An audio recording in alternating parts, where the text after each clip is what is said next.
depends on how big your pocketbook Depends on what, Dex. Welcome back, everybody. Another happy landing. Hey, we took last week off. Sorry, Tanner was visiting me, and we just didn't get a chance to sit down and do something. So we're here this week. And honestly, this week, next week, the week after, they're all probably going to be shorter eps just because we're reviewing Rebels. And like with Clone Wars, we ended up having those be kind of shorter episodes too before we finally get to the movies. You got something there? I just realized there's another thing that we got to cover. Bad Batch. Almost completely slipped my mind. And there's a new episode today as of recording this that we'll have to watch later. Sure. Why don't we talk about that real quick? So last week's Bad Batch met a special clone. Tanner, what did you think of the episode? Ooh boy, it's my favorite one since the first episode.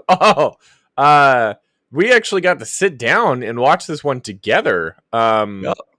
And boy was I happy about this one.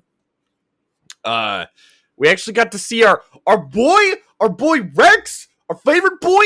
Oh god, I was so stoked to see that happening.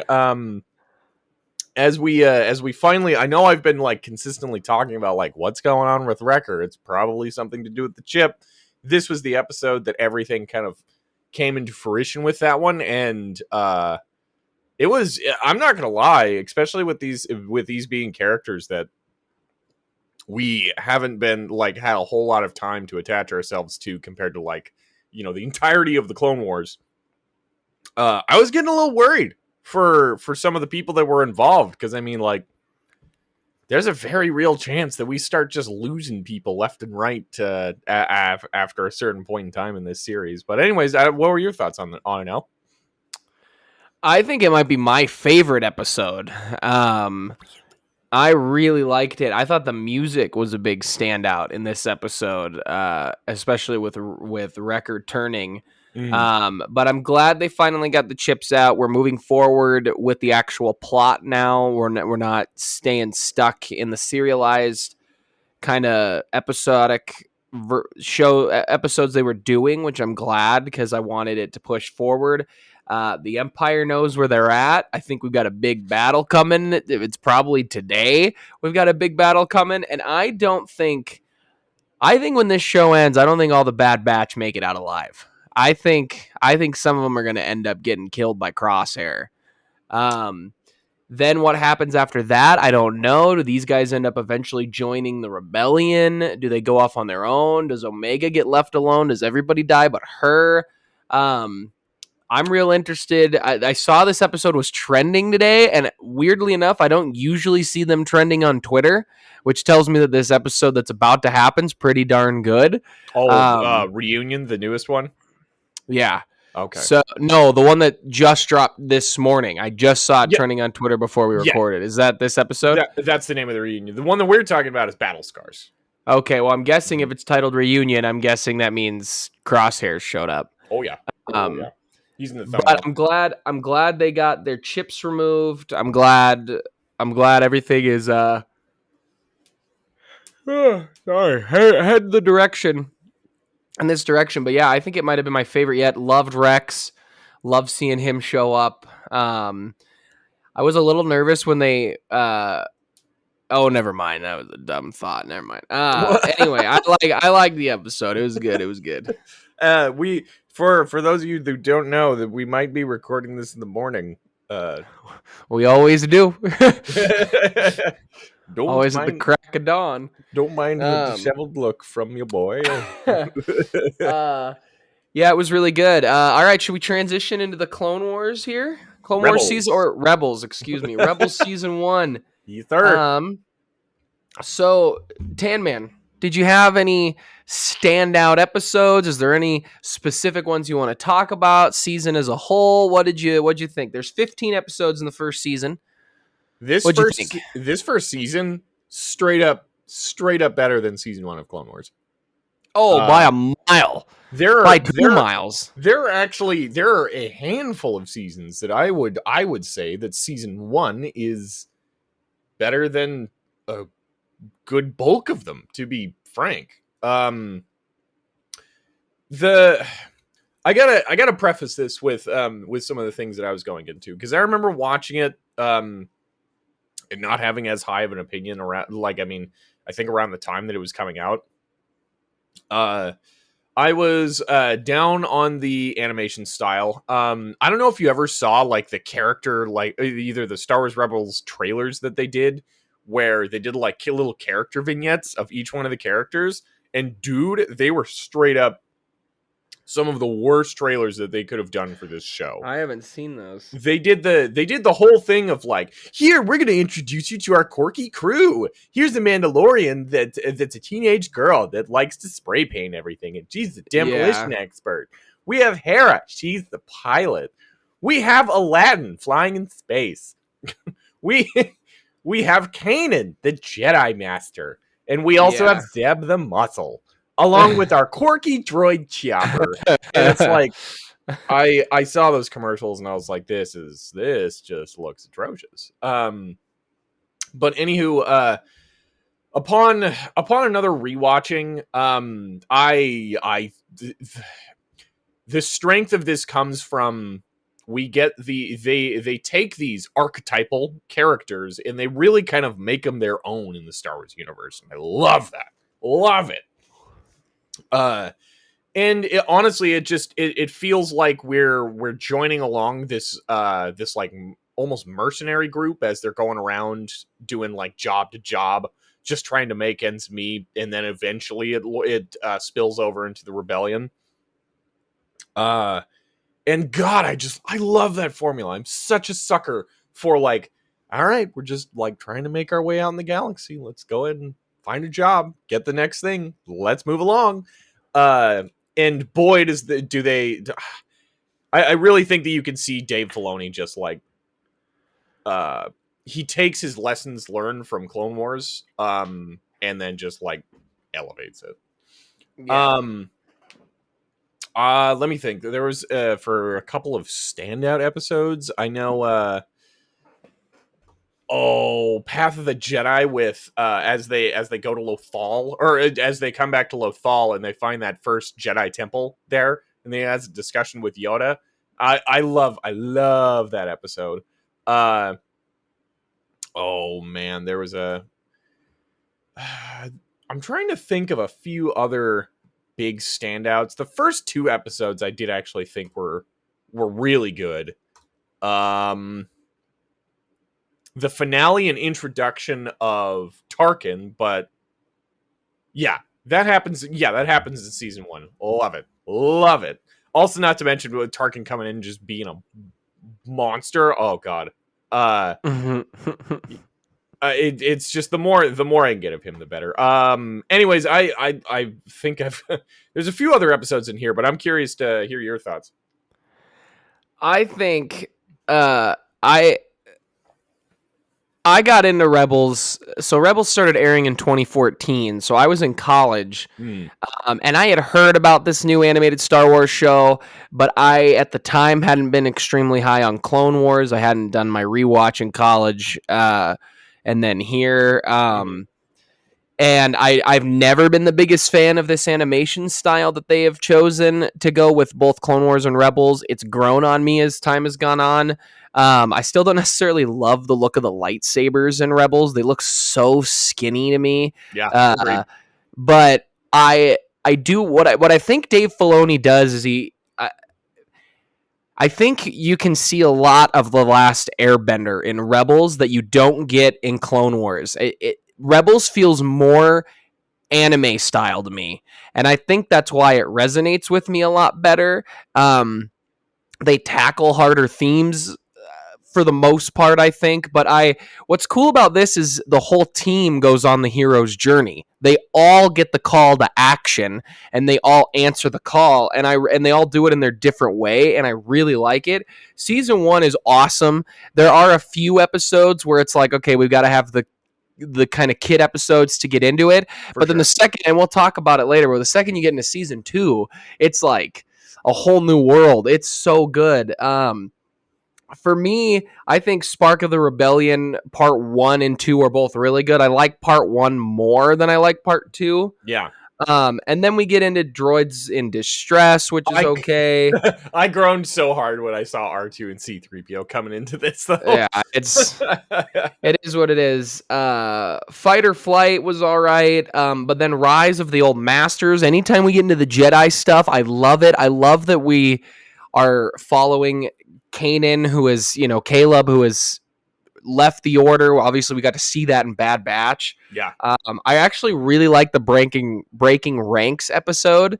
I like Ezra kind of infiltrating and getting a buddy on the inside. I think that's really cool. Fun. That's a fun episode. Empire Day is one I really liked. Gathering Forces, but Path of the Jedi is one of my favorite, where they go to the temple for the first time. They get to speak to Yoda. He gets his Kyber crystal, and he goes through they both go through a trial. I think that is a really great episode. Yeah. I thought the Lando coming in episode with Idiots Array, I thought was actually kind of that was kind of fun. I think, is that the one? I think Hondo Ohnaka actually gets if I'm not mistaken, I think he's introduced in that episode too. No, so. He's not. Never mind. I can't tell every time Hondo's on screen if I really like him or if I really don't. I'm going to be honest. I can't. Sometimes I watch an episode with him and I'm like, all right. And then I watch another episode and I'm like, okay. I love him. I think I lean towards liking him a lot. But you lied to me? I knew I liked you.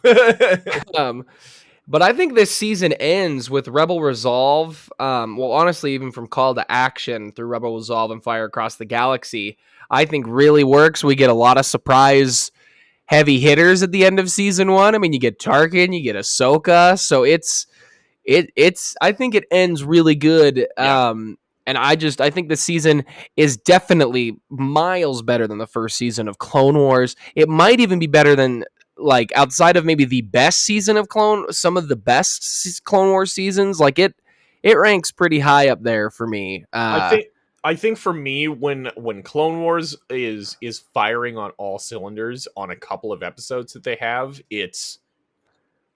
I'm probably gonna say the top of Clone Wars is better than what I enjoy in Rebels. Sure, but this is the most, like, consistent hitter. Like, yeah, there are a few bangers in this one, but even your lower episodes are pretty good. Much better. Yeah, much better. One criticism I do have to say of the show as a whole, especially towards the end of it, it kind of falls into the same trope that we've kind of seen in a few episodes in Clone Wars as well. Of like, oh, we're gonna send 5 people in, and they're able to blow up an entire Star Destroyer. Or I mean, we've had that a couple times. I've never been crazy about, like, oh, we're gonna send in, like, a small team, and they're going to take down an entire ship that's full of 10,000 people. Not crazy about that. And also the heroes. That's what they do. The other I guess annoyance that I had was this is kind of a criticism of the critique that I had for Mandalorian when we were watching it, of, like, sometimes it feels like our heroes get into the fight against the Empire or just stormtroopers in general, and it feels like we're just shooting at Doritos. And it's sometimes it doesn't really feel like there's much stakes. There's plenty of times that I still do feel lots of stakes in this, but I would say sometimes when we come in contact with Imperial agents, or when we come in contact with some Inquisitors, it feels like there's not that much in terms of stakes. It is especially with the Inquisitors, like, in the beginning, you're like, oh man, this is not good. But it's just the continual fight, like, cycle of, like, fight, run away, fight, run away. We always know they're going to get away. I just wish that there was some consequences sometimes that that we were able to get from And from season them. 2, I think we end up getting that, and we'll talk about that obviously when we get there. Right. But so for the Inquisitors, I have a weird relationship with the Inquisitors. Mhm. I didn't love them as a kid because I remember it feeling like a cop out. This is just a way to have Sith without having an army of Sith. It's a way of breaking the rule of two.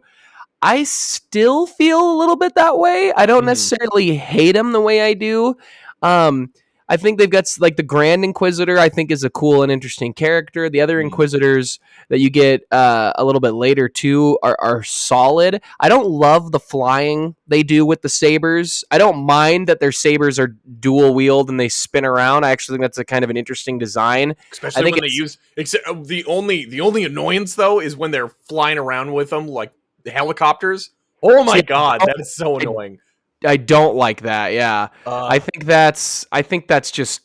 I don't know. It seems like a cool idea, I guess, but I just don't think it's to sell toys, and it just doesn't work well with me. I think the idea of the rotating saber makes sense for Inquisitors who aren't that strong. I think it's kind of Vader's like cop out, where it's like, all right, you just spin it around, you don't need a whole lot of talent. yeah. Um, Hold and it they're in front of you and let it strong. spin. Yeah, like they're a big threat to Kanan for a bit because Kanan never finished his training. He's finishing his training just as much as Ezra, and by the time they start getting good, they start wiping the floor with these Inquisitors. Like when Ahsoka fights them, it's like no big deal half Right. the time, which I like. But so that's kind of where I'm at with the Inquisitors. I still don't love them. I think it would be like when Vader shows up, it's so much better. You know what I mean? 100%. I unfortunately feel like they're wasted. I think that they're wasted potential, unfortunately. Yeah. I really like them, but I wish that they used them more sparingly. And I don't know. It's just Rebels sometimes makes the Empire just like even our top guys are going around and doing things and they're constantly failing. Like constantly failing at trying to achieve their objectives. I mean, like, I don't understand why Callus isn't like just axed by like season 2 with how often he's coming in contact with the rebellion and then completely failing. But I just sometimes I wish that they'd only dropped the Inquisitors only in like maybe a I don't know handful of episodes. Let's maybe say like 3, and that the first time they get away, second time maybe a contact or someone that's close to them ends up dying, and by the third time they end someone suffers a major injury, that kind of a thing. Which I mean, no spoilers for season 2. Obviously, I know that there's something. It's just in season 1 and season 2, I just feel like they come in contact with them way too consistently. Yeah. And it's which sucks because I get that they're also trying to flesh them out as characters. You need that kind of time to really kind of And why to is sell it that we feel toys. to sell toys and build these guys up a little bit. But I don't know. It's we don't get enough time with them to really kind of have that like I don't know Zuko arc or anything of that nature. That I almost think that if you just drop them in of like these are trained dark side users that are pretty good. So just let them go to town against these inexperienced apprentices. I think would have been more impactful. But if there's something that this show does do really well, fleshing out its characters. Holy cow.